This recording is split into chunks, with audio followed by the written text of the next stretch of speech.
So let's go ahead and get started. This is LASFS, the panel continues, and today we have Aerospace Legacy Foundation President Arlene Busby. So thank you so much for being here.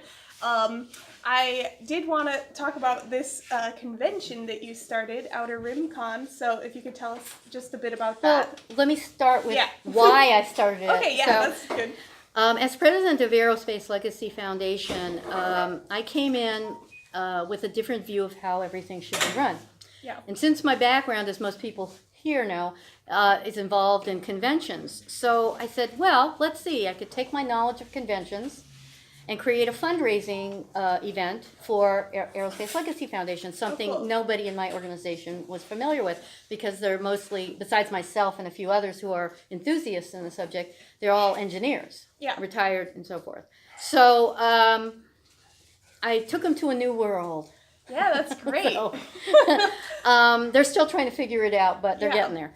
The whole idea was, well, as president of Aerospace Legacy Foundation, and taking him in this new direction, but mainly what we do is, there are other space organizations out there, but what differs us from everybody else is that we archive, preserve, and educate with space artifacts. Awesome. So when somebody wants a museum or another organization wants to borrow one of our artifact pieces, we loan it out to them for whatever they need it for. Yeah. And with the 50th anniversary of the Apollo program coming up next year, we're going to be really super busy.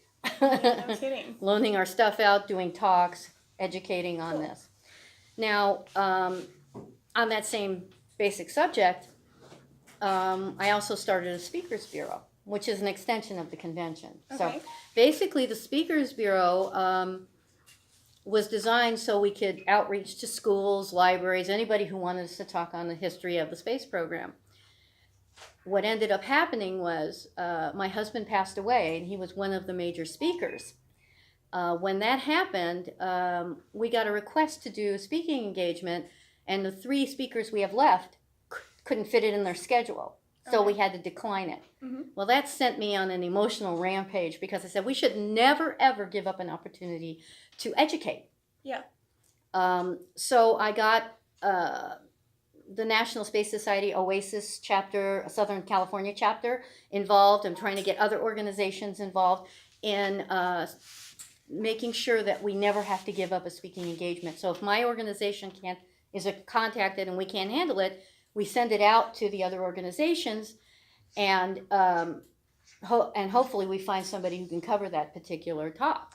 And you're looking for speakers who can talk on various topics, whatever anybody wants us to talk. Yeah, engineering, the shuttle, the Apollo missions, Mercury, all the way back to the X-15. Which, if you don't know, is the first... I don't know. It's one of my favorite planes. Okay, it's the first rocket plane that touched space. Okay. It was experimental, and they had a whole series of X-planes, but the 15 was the first one to actually go out into space for a few seconds and then come back down. Cool. That was the prelude of testing spacesuits and oxygen levels and things like that for the other programs like the Apollo program and something. So it was a big help. But funding, they couldn't fund both, so the X-planes got the X. So basically, I said we have to reach out more. Yeah. And we have to raise money for our organization. And the reason we have to do that is because it takes money to archive, to preserve, and to educate on the space program. Mm-hmm. So I said, well, let's all throw a convention, and it's a great idea, actually. So this is our 2nd year. Cool. People who did attend that from here said that the programming was really good, and they know I can program. So. Oh yeah. So we're having this convention on October 13th and 14th. Okay, so coming right up. Yes, very shortly. Yeah. I'm in the process of programming now. Got a lot of work to do, yeah. I program in my head, so I just got to get it down on my computer. And then we have guests such as, our featured guests are Rod Pyle, who's a space historian and with the National Space Society. And of course, most people here know Rick Sternbach. who's a wonderful person. I love that man. And then we have other guests. Some are still confirming even to this day.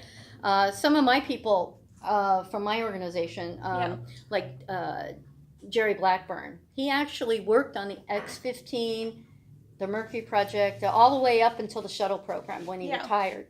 Amazing person to talk to. He's a great speaker. Cool. Of course, David Brin. We all know David Brin. He's going to Skype for us on Sunday. That's very exciting. It's So gonna be cool. unfortunately, he said I can't be there, but I can Skype. I said, we got it. Perfect. Skyping's good.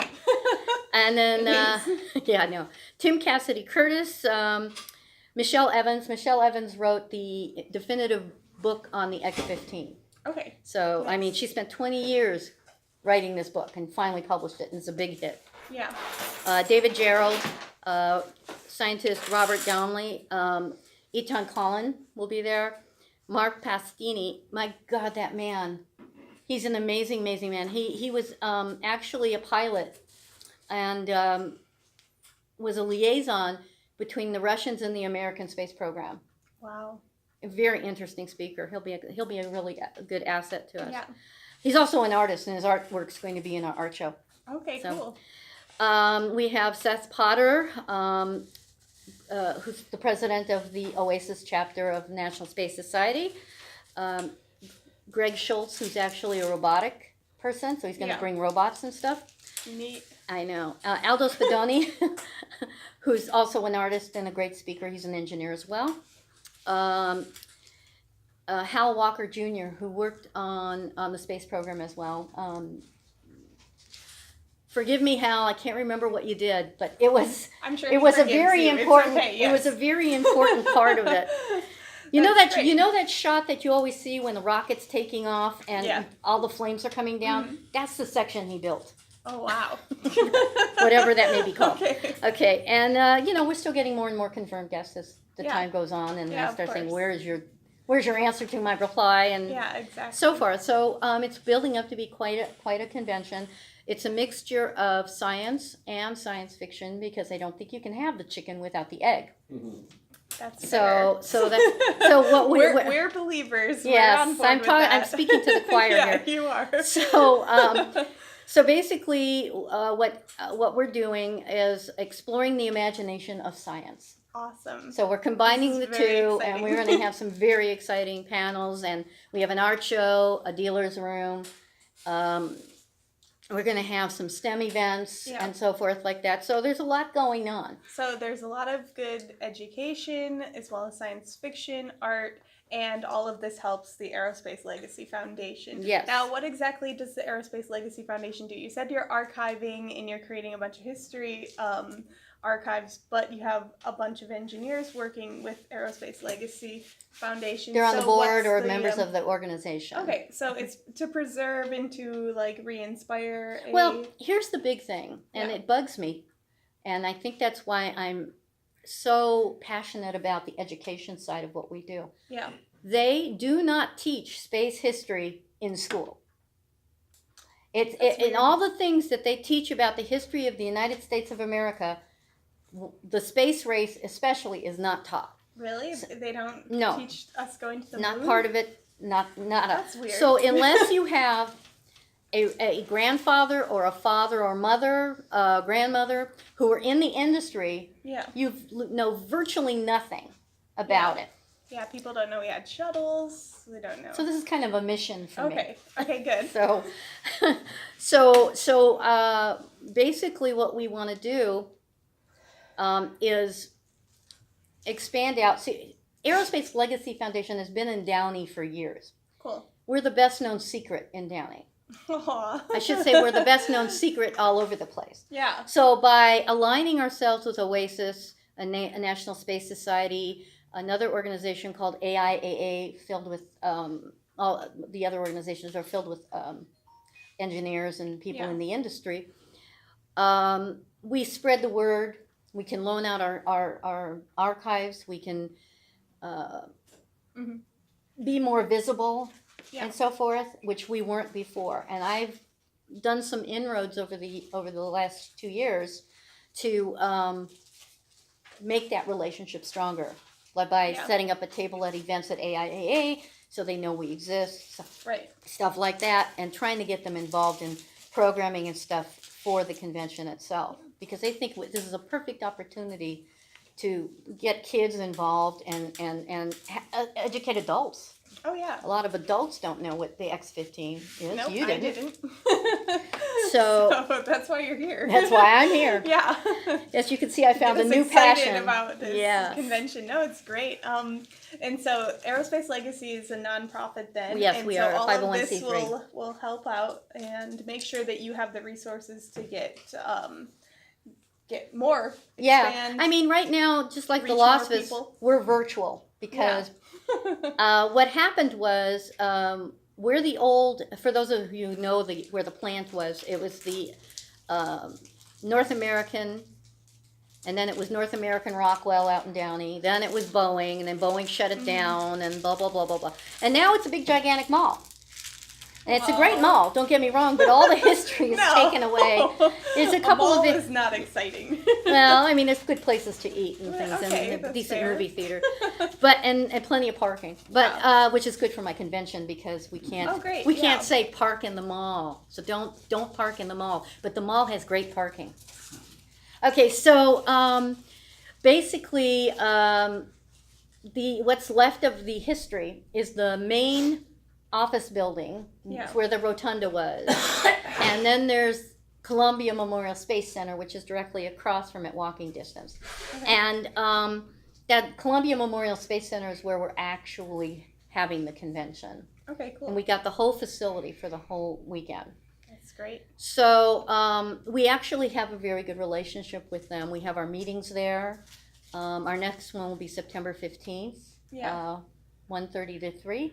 We're going to have this Are those fantastic open? Panel. Yes, come on down. Okay, cool. I'll put it on the Facebook, please do. LASFS Facebook page. We're going to have a wonderful panel, and God knows I'm old and I can't remember what I came up with. That's But okay. it's going to be a great We panel. know you're so busy. You have Well, you know, I'm thinking 3 steps programs ahead. And, You know, I'm thinking go. It's some of myself and some of my other members are going to be speakers at this panel. Awesome. Oh, I remember part of it. Okay, let's hear. Woo! Don't get old, people. It's about if the space race didn't exist, if we weren't trying to beat Russia to the moon, where would our space program be today? And when we even have a space program. That's a good one, because I've heard that was the space race was great while it happened, but it set us back a lot because it wasn't like financially feasible to get into space. So that's a real. I've heard. That wasn't the point. Money wasn't the point. The point was beating Russia. Yeah, exactly. So you threw a lot of money into it, but now money needs to be the point to get us back into space. Well, what we didn't know, and this we haven't gone back. Yes, but what people don't realize, most people don't realize, is Russia was nowhere near us, and they risked a lot more lives to try to beat us to space. A lot more people died than on our side. Yeah. Because they were so rushing to get. Excuse the. Yeah. They were trying to beat us so badly that they didn't do safety checks. They didn't follow human kindness. They just wanted to get out there and beat us. And we were delayed after Apollo 1 exploded. Yeah. So that set us back, but we still beat them to the moon. Yeah. And we did it safely. Yeah, that's even more impressive on our part. Well, let's not talk about Apollo 13 and how amazing mankind was at that time. But I believe this is an important subject, and it's a very important part of our history, and I think somebody needs to tell the story. Yeah. And as long as my people are alive, I'm hoping that I'll get them to talk as much as possible about that and do their oral histories and so forth. Yeah, we definitely need that. So are you recording oral histories? Actually, Jerry Blackburn started a program where it's called Oral Histories, where he's bringing people from the engineering field and he's interviewing them. And he's got several in the can, and some of the people, I believe, don't even still live. So they've passed on. So we do have some sort of a history, but he's still doing it. There's a lot of people out there that have stories to tell. So it's fascinating to I haven't seen any of it yet. Yeah. I'm hoping he presents some of them over the next year's history of the Apollo program. I believe that's what he's planning to do, is edit them down and then show them during the festivities, because Columbia Memorial Space Center is one of those places where we're going to be doing a lot of the history stuff for that. I've, to change topics a little bit, just noticed that space and history is getting a little bit more popular in movies with things like Hidden Figures and upcoming First Man and that kind of thing. Coming out the same weekend we're going to have our convention. Well, that's exciting. Yeah. You can do both. I mean, well, we have a Cinemark right across from us, so people can come to the convention and then go see the movie. Right over. That'll be great.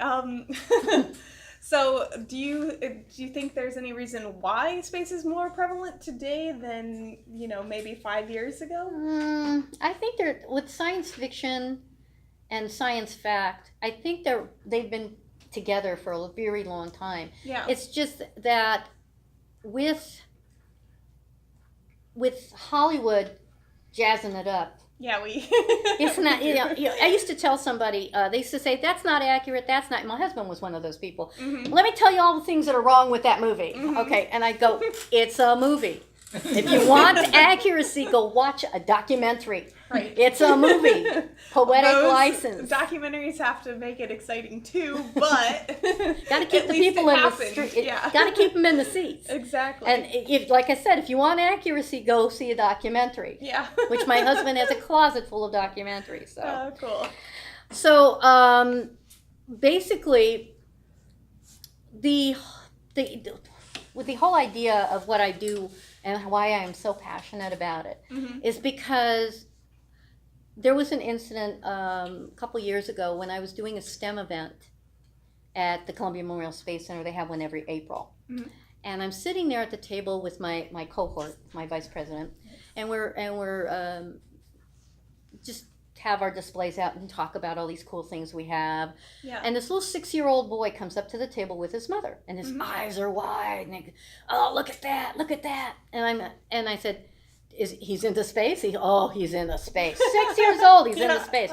So I turned to him and I said, what do you want to be? Do you want to be the person that goes out into space, or do you want to be the person who creates the rocket that takes you into space? I want to be the person that creates the rocket that takes people into space. Cool. 6 years old, he already knew what he wanted to do. Those are the kids I want to keep excited about it. That's the whole idea of what we do, and why Aerospace Legacy Foundation even exists, is to keep the continuous education, young and old, and make sure that people understand why we are in the space race we are today. Yeah. Elon Musk just reinvigorated all of this. We'll all get complacent eventually, he's pretty exciting. but something else will happen to bring it all back up. Do you feel like he's doing good things for us? So some people find him kind of controversial and, Well, if you like 40 to 60-hour weeks. He has made us all excited about space. Yes. I know it's hard to work there. My husband actually knew Elon back in the day, and he used to tell me that Elon Musk, and all of us can pretty much say, he's a fanboy, and he has no scientific background. So what he does is he pays the scientific community to create the things he read when he was a kid. So that's why we're where we are with him, and I know. Yeah. So he's saying we can make this happen. Yeah. So he creates a rocket through the minds and skills of others. Works them like dogs, but they can go to work anywhere after they're done burnt out from him. So that's true. But the thing is, he's creating a universe that we all used to read about or watch movies about or TV shows about or something like that. And I think that's part of the whole combination of science fiction and science, combining them together. So it's really reinvigorating the interest. Because one of the things I noticed over the years, even I'm guilty of it, during the Apollo launches when I was a kid, during the shuttle missions, especially the shuttle missions as I was older and I understood it more, eventually, after shuttle 2052, whatever it is, you go, oh, good, it launched.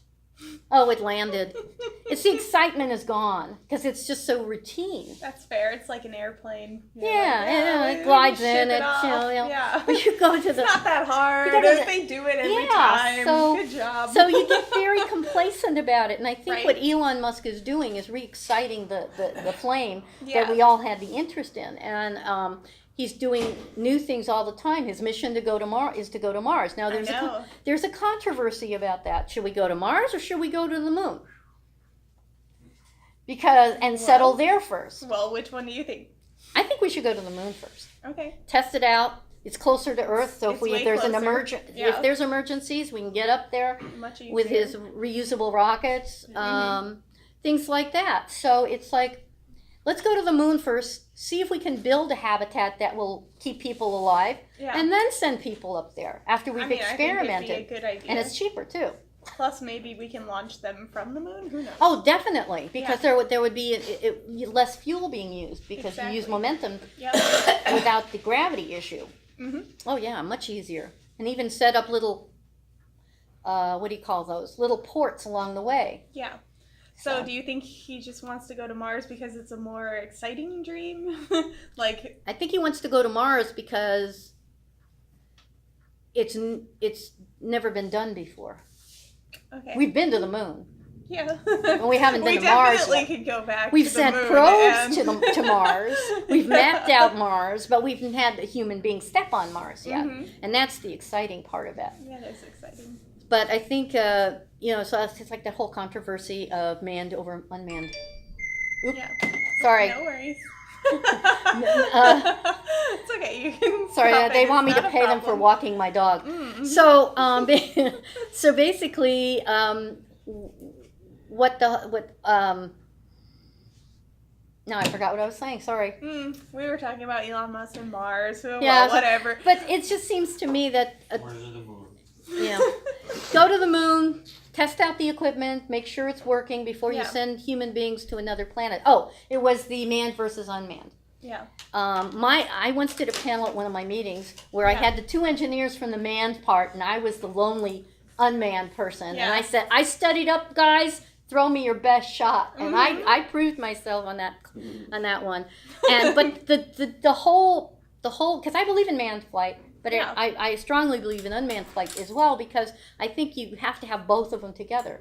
You have to send out the probe first, test the waters before you send a human being into who knows what. I mean, it is a good idea, like getting the lay of the land, getting a map, testing the environment, for sure. Oh yeah. So, what are some of the panels that we're going to see at Outer RimCon? What are ones you're really excited about? I always like those chicken or the eggs kind of panels where I throw scientists and science fiction people in it and have them fight it out. Okay, so we're going to have one or two of those. We're going to have a robotics demonstration, and the guy brings his robot down and shows how he makes things work. Yeah. And the kids love that stuff. Adults too. I mean, yeah, those are super cool. And we're just gonna have a lot of different types of things this year. Yeah. The whole idea is to never stay doing the same thing over and over again. Okay, good. So if I can get more women scientists, I'll have break the glass ceiling, but I have to have some female scientists come. Yeah. So it's all as most people who've done programming know, it's in. They want money from me. Yeah, I love my notice thing. Yeah, it's cool. The whole idea of year after year after year of doing this, and this is not our last one. We're going to continue to do it and grow. Well, good. is that we are looking into new and exciting fields. Yeah. Like I want to get people who do solar power things like that. And as we get more and more people volunteering to staff and releasing me from a lot of the responsibility, because I'm still teaching my own people how to run a convention. Of course, yeah. So a lot of it falls on me right now. So what I'm trying to do is I train people. That frees me up to find more talent. Yeah. So if you are available and want to do Outer RimCon, talk to her. She needs volunteers. I have staff forms. It's only $25 for the weekend. That's exciting. Well, let me tell you what the rates are right now. Yeah, good. Until the week before the convention, the rates are $35 for the weekend. Oh, that's very reasonable. We have a military rate of $30 for the weekend. Yeah. Kids 12 to 17 are only $15 for the weekend. Yeah. And kids 11 and under are free. Cool. Because we want to open it up to kids as well as adults. Yeah, so like what kind, I have a problem. I have my fiance has a 10-year-old and he gets bored at the science fiction conventions too much because we'll there's find not things much. for him. So yeah, you have oh yeah, there's plenty for him to robotics and kids kind of things. do. Oh yeah. Oh, we Okay, have cool. a room 'Cause dedicated. I think he'd be into this. He's definitely into science and space and all Oh that yeah, stuff. we gotta have plenty of things. What I'm doing this year, instead of separating out the STEM events, most of the STEM events, is I'm trying to combine them into adult and children panels, Okay. so that we don't have to split the groups Mhm. like we did before. So this is an important change because kids don't mind sitting with adults, No, they don't. Mm-mm. and they don't have to know about the chemistry of a pop rock. Yeah.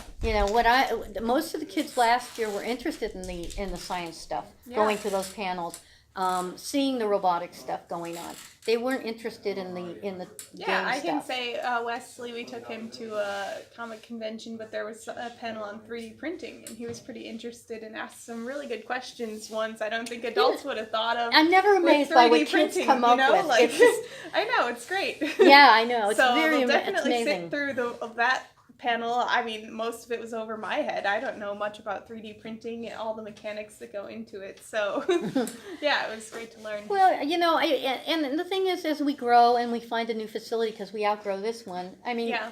there's only space in this facility for 300 people, and that includes their staff. Oh, okay. So if you haven't bought your membership yet, don't wait till the last minute, because Right. you may not be able to get into the door. Huh. So they Okay. can go to my website at outerrimcon.com and pay by PayPal, Yeah. or send me a check to the P.O. box that's listed. Mm-hmm. It's not the most modern version. It's not like an online form. I'm going to try to change that for next year, Cool. which means I have to redo my entire website. I know that challenge. And I didn't want to do it this time, Yeah. so No so worries. we're old school. Yeah. But everything will improve, things like that. Cool. And like I said, the next week or two, I'm working on programming so I can release that Yeah. information out on the website to let people know what the panels will be Yeah. and so forth like that. And so, what's more of your background? I know you've been doing so much marketing and and education, but did you start off in science fields or? No, just a layman. Oh, okay. Me too. What happened? I've always had an interest in the space program and science in general. When I used to do programming for LASCON, Yeah. those were my favorite things to program. So I put a team together of people, and somebody would know about the writing stuff, somebody would know about the media stuff, which was partly was me too, and so forth. And I programmed the science stuff, and we come up with a big gigantic program. Yeah. 12 What to are some 13 of the tracks. challenges of doing convention like programming and? Programming is nothing to me. I can Okay, do it good. like that. I have ideas running all the time. As a That's matter of great. fact, I'll be also on programming for LASCON this year. Oh, good. And I came up with Fantastic. the Justine likes the panel suggestions I came up with because of the anniversary of the Apollo program, Yeah. the 50th anniversary. I dedicated those panels to that particular field. Oh, wonderful. Yeah, I'm excited. So yeah, I'll be there. I may be exhausted because I'm still recovering from my own, but so I keep moving. I keep doing these kinds of things. So my background is, especially with the LASFS, I was president. I don't remember if it was 1 year or 2 years. Someone remember? President for 1 year, 2 years? I don't remember. Maybe two times. Yeah. Which was 1 year, I believe. Yeah. And then I did the marketing, so I did your job. Mm-hmm. And I was on the board of directors for a long time, and I hung around for a long time. So I've been around for a while. Yeah, thanks. Yeah. And then before that, I was working on Gallifrey, Mm-hmm. and I was part of the Doctor Who club that used to meet in our old Oh, yeah. facility. Time meddlers. Time Meddlers. Mhm. That shows how old I am. I couldn't remember the name. Time Meddlers. And I was there for like 10 or longer years, long time. Yeah. And then I guess I just naturally fell into the promotion and stuff and things like that. So, but programming is my most fun thing to do. Okay. So well, I'm now glad you enjoy that because you're doing so much of it. Well, luckily it's only 2 or 3 tracks of programming compared to 12 to 13, which is LASFS. I'm LASCON. So so it's a lot easier, and but still a lot of work because I'm also the webmaster. Yeah. The programmer, the chairman. Yeah. The treasurer. Yeah, we're a little small, so it's not that okay, bad. Yeah. So, but as we here. get bigger, I'll need people to volunteer and staff and help me out. But so I appeal to anybody, anyone who wants to help. We met at Worldcon, and Kevin Roche was the chair of Worldcon, and so I went to one of his panels on quantum computing, and that's the kind of thing most of us way over my head, even though he tried very hard to simplify it. He tried to explain that to a bunch of us once, and I was like, oh, okay. He did a good job, but still over my head, but I feel like programming would be one of these problems that quantum computing could solve, right? So quantum computing is to try to do those exponential problems, where you have, so many different rooms, so many different people, so many different topics, put them all together. Maybe one day you won't even have to do programming, you just type in the lists and the computer will solve the best answer. Wouldn't that be crazy? Well, it's so hard to think it would be on a fantastic. Quantum computing scale. See, I don't know how they work. Programming is a very interesting animal. It never stops until the convention's over. Yeah. But the thing is that what you need to know is that you get this group of people together, you throw out ideas back and forth. The one person in charge of it creates the program, and then the tough part comes. The part I hate more than anything is putting it into the grid. Oh, okay. Figuring out the time slot in the room. The time. Well, that's done automatically as you're programming, based on the guest schedules and stuff like that.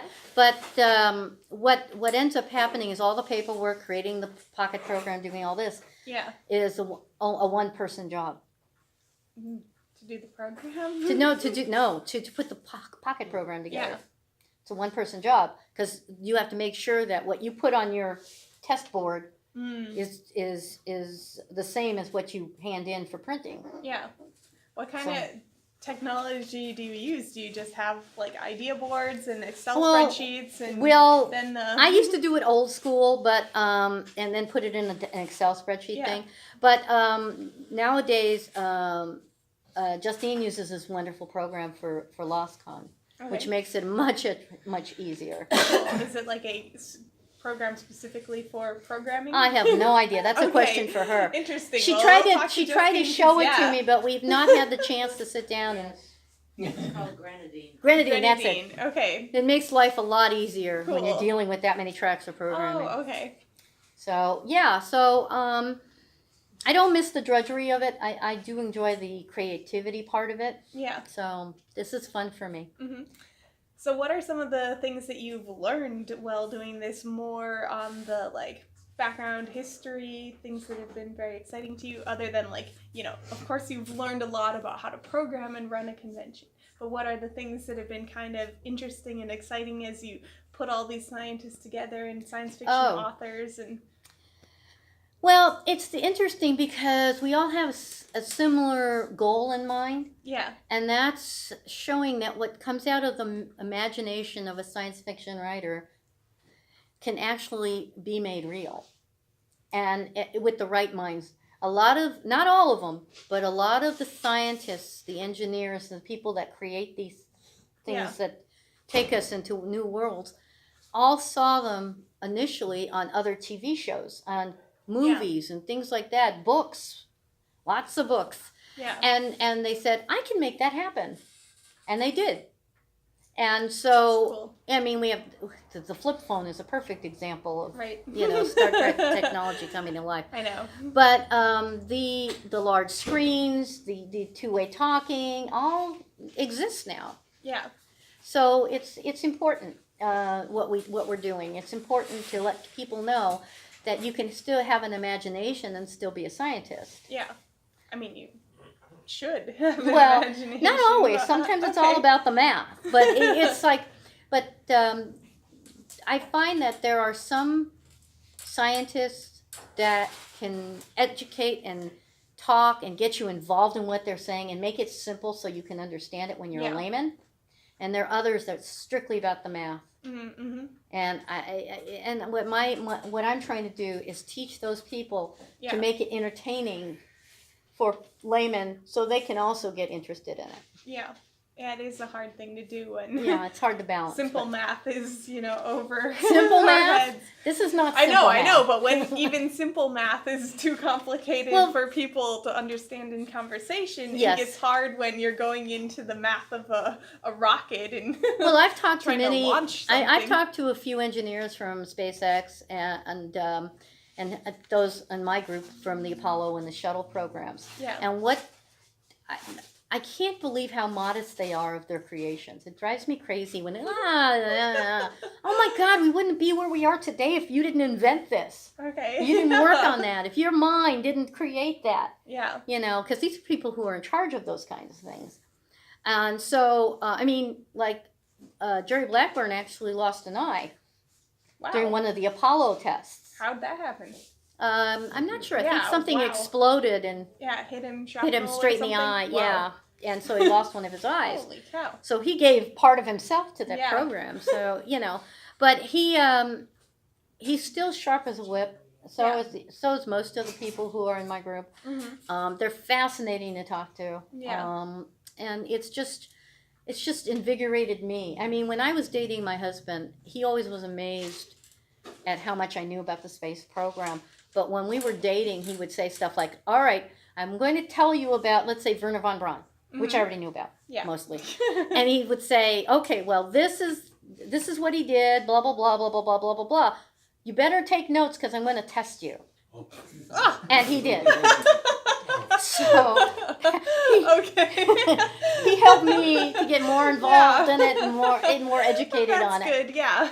I could keep up with him, but he was a genius, so Mhm. it's hard to keep up with geniuses Was sometimes. he an engineer then? No, he was a space historian, but he had a brilliant mind. Yeah. Everybody in the industry, astronauts, engineers, all respected him, Yeah, and they still feel his loss today. And he's been gone for 2 years now. yeah. So yeah, he was a big impact in that industry. As a matter of fact, Columbia Memorial Space Center dedicated a whole glass wall display case in his honor. Cool, that's great. Yeah, and my house is a museum, Yeah, a messy one, but a museum. cool. Yes. Yeah, that's awesome. So yeah, what are you, we'll go back to Outer Rim Con. What did you learn from last year that you're maybe improving on, or? Oh my goodness, that I can't do everything myself. Okay, that's a really good lesson to Yeah, learn, I think. The problem is none of my people know how to do what I do. Yeah, So I try to teach them as best I can. yeah, So I'm always looking for people to help out who already know how a Yeah. convention is run, because we're running it basically like LASFS, Yeah. but at a smaller scale. It kind of confuses the scientists because they're Yeah. used to conferences, Mhm. technical conferences, and so they're not used to this method.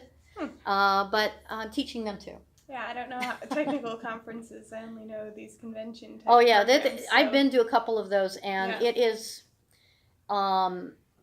interesting. It's a bunch of scientists presenting papers. Yeah, So if you're a layman like myself, you don't understand what they're talking about anyway. yeah.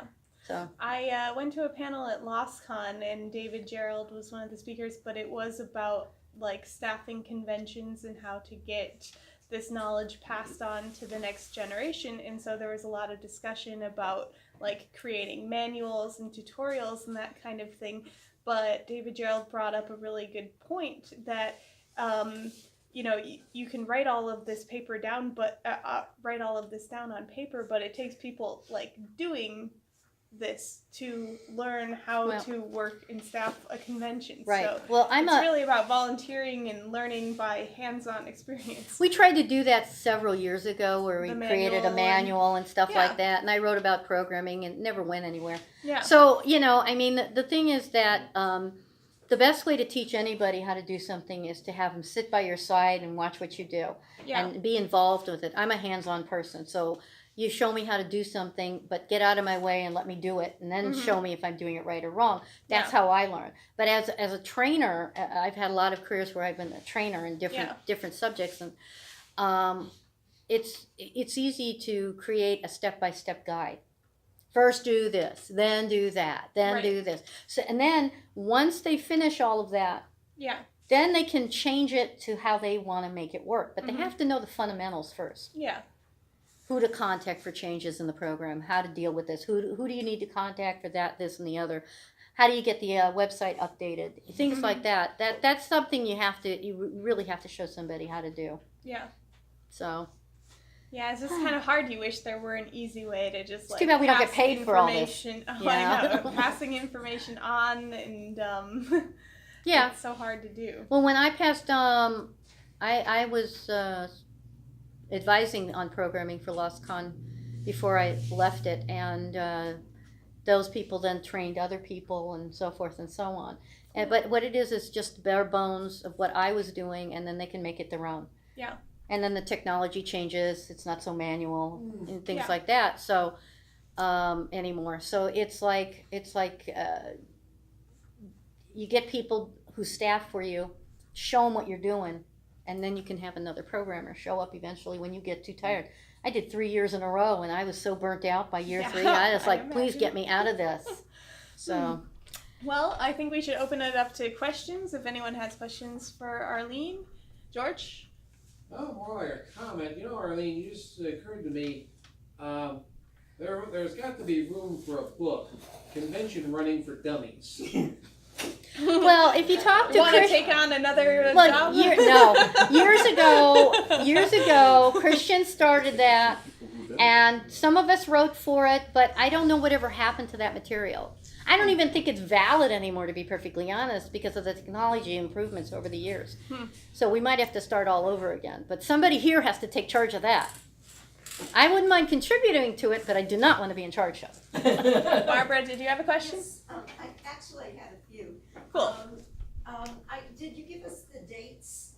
Yes, October 13th and 14th. Okay, and the hours?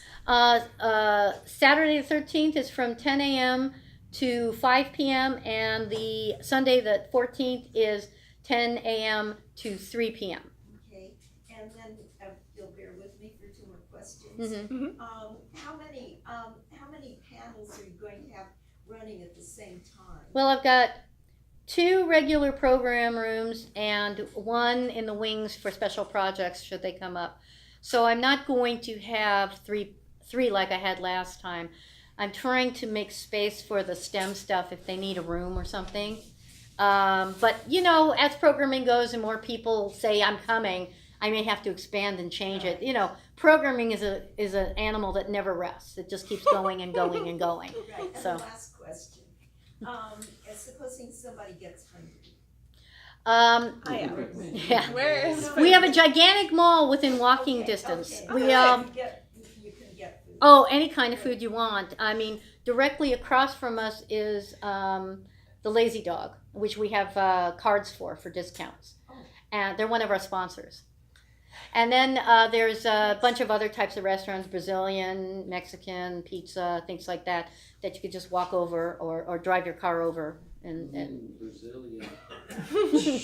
You're making us hungry. Yeah, if you go to my website, outerrimcon.com, you'll see the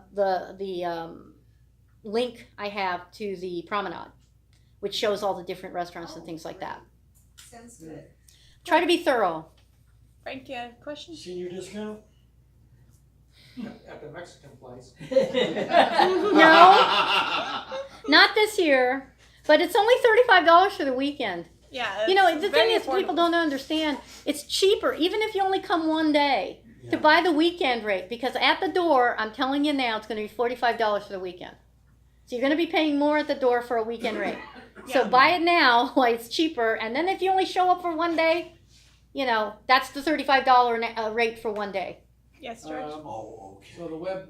All right. So okay, I assume you've got a website up and running, Oh yeah, outerrimcon.com. and you can purchase memberships there. Yes, there's a link to check to. She also has these papers that I you have can flyers take, here, and so you can and find the website. I actually and the have dates forms and here, time yeah. and Forms, yeah, if you want to get your membership now, I'm taking Arlene checks will or take cash. checks and cash. And if worst case scenario, we can go to the website, pay through PayPal. You know, I try to make it as convenient as possible, and easy for people to do this. So if you want to, Awesome. if you want to staff, it's $25 for the weekend. And if you, there's going to be a place for volunteers on site. You still have to pay for whatever day you're there. If it's like you only come Saturday, it's one day. I'm giving out the rates now because I see no point in saying no to those. We're that close. It's going to be $35 for Saturday, $25 for Sunday. So like I said, it's cheaper to buy your $35 for the weekend rate or to $45 for the weekend at the door. Do we have any other questions? Come volunteer, enjoy.